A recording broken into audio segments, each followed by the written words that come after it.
müalicə almısınız, 2 ildir gəlmirsiniz. Nə? Sizə müalicə yazmışdım. Müalicə kömək eləmişdi. Hə, yaxşıdır. Hansı narahatçılığınız var idi? Nə narahatçılığınız var? İndi əsəbdir, tərcəməkdir, sonra halsızlıqdır, baş ağrılarıdır. Hı. Çox Saç tökülmə var.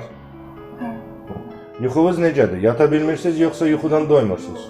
yatmaq istəyirəm. Yatmaq istəyirsiniz bütün gün. Kökəlmə narahat eləmir. Eləyir doktor, axırsan bunu Kökəlmə baş verir. Sizin tənbəl zobunuz var. Mən sizə müalicə edəcəm. Sizin şikayətləriniz azalacaq. Vəzninizdə böyümə var. Yemək verirəm, elə bir gelişir qalır. Ola bilər. Bəli, bəli. Sizin zobunuz var. Tənbəl zəhərsiz zob. Vəzdə böyümə var.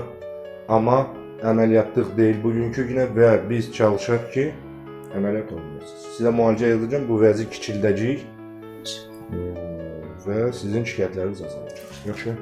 Səhər acıqarına zobun darmanını davamlı, yaxşı, mənim müayinəmə vaxtında gəlməsəz belə, zobun səhər acıqarına olan darmanı davam olunmalıdır. Yəni bunu həkim yanına gəlməyənə qədər saxlamayın, yaxşı? 50'li yatırsınız, onu artırıram 75'ə. 75 hər gün, yaxşı? Və əlavə 2 dənə darman yazıram. Heç olmasa 1-3 aydan sonra təkrar gələrsiniz. Yaxşı, dozanı təmizləyin.